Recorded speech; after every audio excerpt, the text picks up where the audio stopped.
vous avez peur de faire une fausse couche ou vous avez eu une fausse couche, on va en parler. Restez avec nous jusqu'à la fin de cette vidéo. Toujours dans la joie et dans la bonne humeur.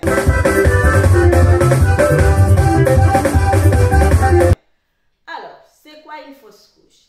C'est l'interruption accidentelle de la grossesse entraînant la mort du fœtus, ou c'est l'avortement spontané de la grossesse avant les 20 semaines.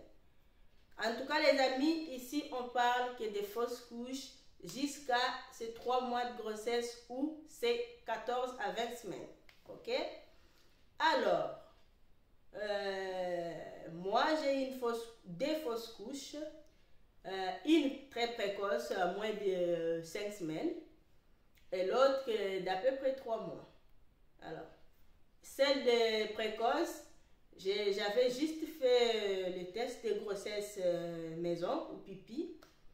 Et pour l'autre qui est un peu plus ancienne, celle-là, franchement, j'étais très attachée. Et vu qu'on a décidé de reprendre les essais bébés, je pense que c'est mieux qu'on enterre tous ces fantômes du passé. Ça va nous aider à avancer librement et tranquillement vers les nouvelles objectifs. Alors, sur la fausse couche de moins de 8 semaines, ça s'est passé dans le calme. Je l'avais découvert le jour de mon anniversaire, le 16 septembre 2019. J'étais très contente. Même pas j'avais demandé si quelqu'un m'avait fait un cadeau d'anniversaire ou pas, parce que j'avais les super cadeaux. Sauf qu'une semaine après, tout était fini. Alors, je sais qu'il y a des gens qui ne comprennent pas, pour nous autres qui avons des enfants, qu'on puisse être attachés à des fausses couches. Mais ce que j'essaie de dire par là, arrêtez de culpabiliser les gens. Que la personne puisse avoir 15 enfants, 20 enfants, si au moment elle avait accepté de tomber enceinte ou d'avoir un enfant, c'est parce qu'elle n'avait envie ou le besoin de les faire. Donc, arrêtez de culpabiliser comme les phrases méchantes que les gens disent.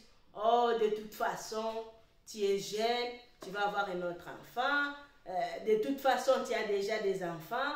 C'est pas comme si tu n'en avais pas. Mais arrêtez de vous mêler de ceux qui ne vous regardent pas. Même si j'ai 8 enfants, 15 enfants, si je décide d'avoir un autre enfant et que je les perds, ça va quand même m'affecter. C'est vrai que ça ne va pas m'affecter pareil comme quelqu'un qui n'a pas du tout les enfants, mais à chacun sa façon de digérer et d'accepter ses problèmes. C'est vraiment méchant ce que vous faites de dire à quelqu'un qui se plaît ou qui est en pleine douleur d'avoir perdu son bébé, vous venez avec des littératures du genre « Oh, ça va, t'es jeune, tu vas en avoir plein d'autres. » Oh non, ben c'est pas grave, de toute façon, tu en as déjà. Arrêtez ça. Ok? Si vous tombez sur cette vidéo, si vous faites déjà des commentaires, ne les faites plus, ça va me faire vraiment plaisir. Voilà. Alors, pourquoi il y a des fausses couches? Il y a des causes mécaniques, comme les gens qui ont des malformations dans l'utérus. Il y a des causes immunitaires, que le corps il produit des anticorps qui automatiquement interrompt la grossesse. Et aussi, il y a des causes inconnues. Il y a aussi des causes chromosomiques, c'est-à-dire le bébé, il est mal formé.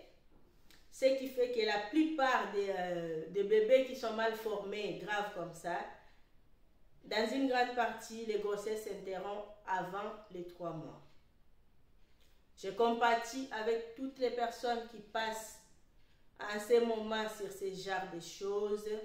Je suis de cœur avec vous. Si vous voulez en parler, contactez-moi sur mes réseaux sociaux. Je suis toujours disponible à parler avec qui ressent les besoins. Alors, les traitements. personnellement, sur mes 2 fausses couches, j'ai pas eu déjà rien que le soutien psychologique ou le soutien moral de la part des corps soignants dont je fais partie, j'en ai pas eu. Pourquoi? Celle de moins de 6 semaines, c'est vrai que j'ai pas eu besoin d'aller consulter parce que c'est sorti sans problème. Mais celle qui avait à peu près 3 mois, j'ai fait, si je vous dis pas de bêtises, plus de 6 tours aux urgences de l'hôpital. Mais comme d'habitude, vous allez, on fait l'écho, bon, les cœurs bas, restez en repos, Spasfon et paracétamol. En tout cas, moi, de ma part, c'est tout ce que j'ai eu. Et je vous jure pourquoi je reste toujours affectée à ça. Parce que j'avais fait 3 mois, j'ai saigné tous les jours. Et ça durant 3 mois. Je vous explique avant que vous allez vous faire des théories. Au début, la grossesse continuait normalement. Ils m'ont mis en repos et à repartir 2 semaines plus tard. Sauf que pendant ce temps, je continuais quand même de saigner. Je suis retournée avant les 2 semaines pour dire que l'hémorragie, c'était de plus en plus, le sang coulait de plus en plus beaucoup. Rien à faire, madame, vous continuez les cachets qu'on vous a donnés et on se voit dans 1 semaine. Et quand je suis retournée encore 1 semaine après, ce qui nous fait à peu près le total de 2 semaines et demie, quelque chose comme ça, la grossesse, le bébé ne respirait plus, donc la grossesse s'était interrompue. Mais sauf que il ne pouvait pas me faire un curetage ces jours-là ou dans les jours qui suivaient parce que j'avais un problème pour garder le bébé que j'avais avec moi. Le temps que je puisse trouver quelqu'un pour garder les enfants et que je retourne à la maternité, le gynéco m'a dit simplement qu'une grande partie de la grossesse s'est évacuée toute seule, qu'il n'y avait plus besoin de faire un curetage. Sauf que là, on était le 24 décembre et j'ai continué à saigner jusqu'au 5 février. Sachant que là, il y avait déjà plus 3 semaines. C'est pour ça, le total, ça fait 3 mois que j'ai saigné. Donc, j'étais enceinte à peu près de 3 mois et j'ai saigné encore pendant au moins 3 mois. Le 5 février, j'avais évacué un gros truc bizarre et puis depuis ce jour-là, tout s'est arrêté comme par magie. Sauf que c'était 3 mois de contraction et de galère. Et que personne n'a pu rien faire. Voilà. C'est pour ça que c'est révoltant des fois. Et les conforts, il n'y a rien. Il n'y a pas de suivi psychologique, il n'y a rien. En dehors du Doliprane, retournez chez vous, espace fond, eh ben, il n'y a rien d'autre. En fait, pour eux, c'est une perte comme tout un autre. Même pas une proposition que si vous voulez parler, appelez ce numéro, faites ceci, faites cela. Rien de rien. Et sachant que nous autres, là, quand tu dis à quelqu'un, ouais, j'ai fait une fausse couche, ben, ça finit toujours par des phrases du genre, ah ben, tu as déjà des enfants, c'est pas grave, tu es encore jeune, tu vas en avoir tant d'autres, des choses comme ça. Donc voilà, j'ai vécu longtemps avec ces trucs-là dans ma tête et ça continuait longtemps à tourner dans mon cerveau. Aujourd'hui, j'ai décidé d'en parler, de briser ces tabous cons pour que je puisse avancer et j'espère que s'il y a d'autres femmes qui sont dans ma situation et que ça continue de vous hanter, on décide aujourd'hui de passer à autre chose, d'en parler. Pour moi, personnellement, je crois que le fait d'en parler maintenant avec vous qui êtes ma famille, j'espère que ça va m'aider à avancer et à voir l'avenir d'une autre façon. Je croyais que si j'avais un autre bébé après la fausse couche, j'allais oublier de suite comme ça, mais ça n'a pas été le cas. C'est pour ça que j'ai décidé d'en parler aujourd'hui. Au moins, on passe à autre chose, on n'en reparle pas.